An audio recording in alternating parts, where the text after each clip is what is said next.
అతిగా ఆవేశపడే ఆడది, అతిగా ఆశపడే మగాడు సుఖపడినట్లు చరిత్రలో లేదు. ఇది ఒకప్పుడు రజనీకాంత్ చెప్పిన పంచ్ డైలాగ్. మరి ఆ రెండు ఒకరే అయితే అతిగా ఆవేశపడే ఆడది, అతిగా ఆశపడే మగాడు కలిస్తే ఇలా అతిగా ప్రవర్తించే ఓ అఘోరి లాంటి కటౌట్ బయటకు వస్తుంది. ఆ క్యారెక్టర్ చేసే చిత్ర విచిత్ర వేషాలు ఎలా ఉంటాయో రెండు తెలుగు రాష్ట్రాలు చూశాయి. ఆఖరికి అఘోరి చర్యలే అతన్ని జైలు పాలు చేశాయి. అతి సర్వత్రా వర్జయేత్ అంటే అతి ఎక్కువైతే ఎలా ఉంటుందో, అదెలాంటి పరిణామాలకు దారితీస్తుందో చెప్పటానికి మన దగ్గర ఇప్పటికే బోలెడన్ని ఎగ్జాంపుల్స్ ఉంటాయి. కానీ మనకు తెలియని, మనం ఎప్పుడూ చూడని లేటెస్ట్ ఎగ్జాంపులే ఈ అఘోరి క్యారెక్టర్. అతి కొద్ది కాలంలో ఈ అఘోరికి వచ్చిన నేమ్, ఫేమ్ అంతా ఇంతా కాదు. ఈ మధ్యకాలంలో సోషల్ మీడియాలో ఇన్స్టెంట్గా పాపులర్ అయిన పర్సనాలిటీలలో ఈ అఘోరి కూడా ఒకడు. మొదట్లో అంతా బాగానే ఉంది. చాలా మందికి ఈ లేడీ అఘోరి కొత్తగా అనిపించింది. అఘోరాలు ఉంటారని అందరికీ తెలుసు, నాగసాధువులు ఉంటారని తెలుసు. కానీ ఇలాంటి ఓ లేడీ అఘోరి కూడా ఉంటుందా అని అంతా ఆశ్చర్యపోయారు. అతని వేషం చూశాక, అతను చేసే చర్యల గురించి తెలిసాక అందరిలోనూ ఈ అఘోరి గురించి తెలుసుకోవాలనే ఆసక్తి కలిగింది.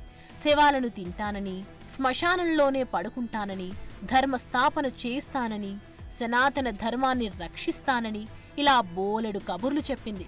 మొదట్లో ఈ వ్యవహారమంతా బాగానే నడిచింది. చాలా మంది అఘోరిని ఓ దేవతలా చూశారు. అంతే భక్తితో మెలిగారు కూడా. ఎంతగానో గౌరవించారు. ఎక్కడికి వెళితే అక్కడ దండాలు పెట్టారు. కానీ ఆ గౌరవాన్ని ఎక్కువ రోజులు నిలుపుకోలేకపోయింది అఘోరి. ఎంత వేగంగా ఫేమ్ చూసిందో అంతే వేగంగా పాతాళానికి పడిపోయింది. లేడీ అఘోరి అలియాస్ శ్రీనివాస్పై మోసం కేసు నమోదైంది. నగ్న పూజల పేరుతో ఓ మహిళ నుంచి 10 లక్షలు వసూలు చేసి మోసం చేసినట్లుగా ఫిర్యాదు వచ్చింది. డబ్బులు తిరిగి అడిగినందుకు బెదిరింపులకు పాల్పడ్డాడనే ఆరోపణలున్నాయి. దాంతో పోలీసులు ఉత్తరప్రదేశ్, మధ్యప్రదేశ్ సరిహద్దుల్లో అఘోరిని అదుపులోకి తీసుకున్నారు. చేవెళ్ల కోర్టు అఘోరికి రిమాండ్ విధించింది. దాంతో అఘోరి శ్రీనివాస్ జైలు పాలయ్యాడు. వర్షిణిని పెళ్లి చేసుకున్నాక తెలుగు రాష్ట్రాలకు దూరంగా బతుకుదామని వెళ్లిపోయింది అఘోరి. కానీ పోలీసులు అంత ఛాన్స్ ఇచ్చారా? వెతుక్కుంటూ వెళ్లి మరీ పట్టుకొచ్చేశారు, జైల్లో వేశారు. ఈ అఘోరి ఎపిసోడ్తో ఒక విషయం మాత్రం క్లియర్గా అర్థమైంది. అతిగా మతిపోయి ప్రవర్తించే అఘోరి అయినా చట్టానికి అతీతం కాదని తేలిపోయింది. ఆధ్యాత్మికతను అడ్డుపెట్టుకుని అఘోరి ఎంత అతి చేయాలో అంత చేసింది. ధర్మస్థాపన అంటూ ఆగమాగం చేసింది. పూజల పేరుతో తనని నమ్మిన వాళ్లను మోసం చేసిందనే ఆరోపణలున్నాయి. ఇలా వరుస సంఘటనలన్నీ అఘోరిని వ్యక్తిగతంగా పతనమయ్యేలా చేశాయి. ముఖ్యంగా అఘోరి చర్యలు ఆధ్యాత్మిక గురువులు అఘోరిలపై సమాజంలో ఉన్న నమ్మకాన్ని దెబ్బతీసేలా ఉన్నాయి. అవన్నీ ఆమె ప్రతిష్ఠతను, నమ్మకాన్ని కోల్పోయేలా చేశాయి. జనంలోనూ అఘోరి పట్ల విరక్తి వచ్చేసింది. మొదట్లో భక్తితో చూసిన వాళ్లే ఇప్పుడు చీదరించుకుంటున్నారు. ఇలా ఉన్నావేంట్రా బాబు అని నిట్టూరుస్తున్నారు. మొదట్లో ఇంట్రెస్టింగ్గా చూసినోళ్లే ఇప్పుడు తెగ ట్రోల్ చేస్తున్నారు. ఏదేమైనా మోసం, బెదిరింపు ఆరోపణలతో అఘోరి అరెస్ట్ అవ్వటం, జైలుకెళ్లటం లాంటి పరిణామాలు న్యాయ వ్యవస్థ బాధ్యతాయుతంగా వ్యవహరించినట్లు తెలుస్తోంది.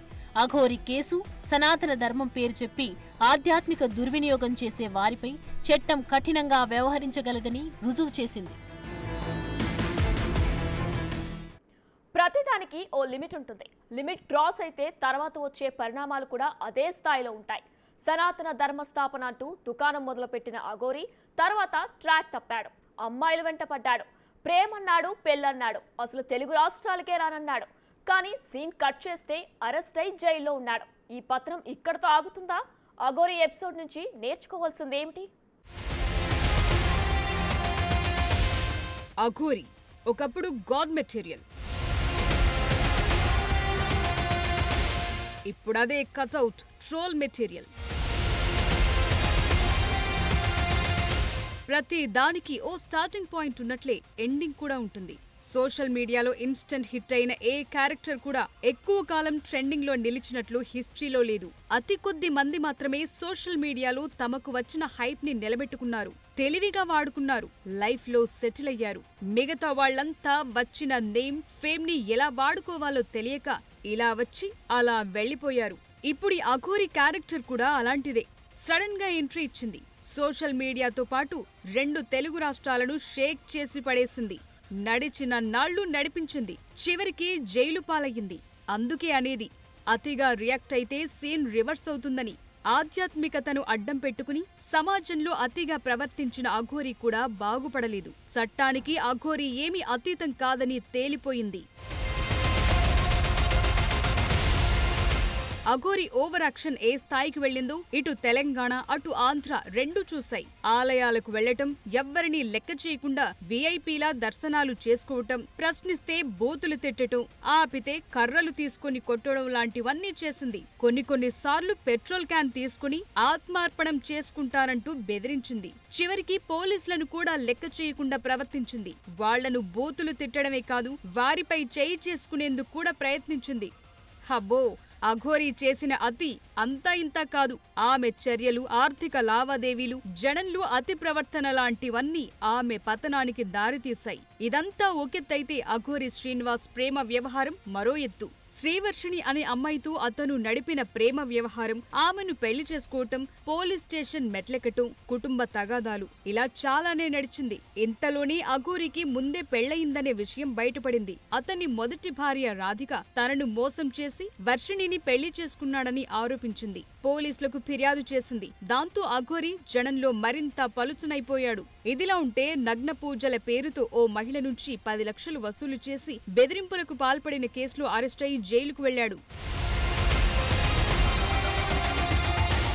మొదట్నుంచి అఘోరి వ్యవహారం వివాదాస్పదంగానే ఉంది. సనాతన ధర్మం, ఆధ్యాత్మిక భక్తి మార్గం అంటూ సోషల్ మీడియాలో ప్రచారం చేస్తూ ఆలయాలను సందర్శిస్తూ కాంట్రవర్సీలకు కేరఫ్ గా మారింది. ఇక బీటెక్ చదువుతోన్న శ్రీవర్షిణి అఘోరితో వెళ్లటం, అతన్నే పెళ్లి చేసుకోవటం కూడా జనంలో పెద్ద చర్చకు దారితీసింది. ఆధ్యాత్మిక మార్గాన్ని ఎంచుకున్న అఘోరి సడన్ గా ప్రేమ, పెళ్లి వైపు మళ్లింది. ఈ పరిణామం ఎవ్వరికీ అర్థం కాలేదు. దాంతో అతని ఆధ్యాత్మికత, భక్తిపై అందరిలోనూ అనుమానం మొదలైంది. తన పబ్బం గడుపుకునేందుకే ఈ వేషం వేశాడనే చర్చ జరిగింది. అఘోరి ఆధ్యాత్మిక మార్గానికి కట్టుబడి ఉండకుండా పక్కదారి పట్టడంతోనే అతను పతనమైపోయాడు. అతని ప్రవర్తన, వ్యక్తిగత సంబంధాలు, ఒకరిని మోసం చేసి మరొకరిని పెళ్లి చేసుకోవటం, బెదిరింపులకు పాల్పడటం లాంటివన్నీ అఘోరిని ఎటూ కాకుండా చేశాయి. ముఖ్యంగా తనను తాను ఓ ఆధ్యాత్మిక వ్యక్తిగా చిత్రీకరించుకుని పూజలు, ధర్మం పేరుతో డబ్బులు వసూలు చేయటం, జనాన్ని మోసం చేయటం లాంటివి కూడా అతని ప్రతిష్టను దెబ్బతీశాయి.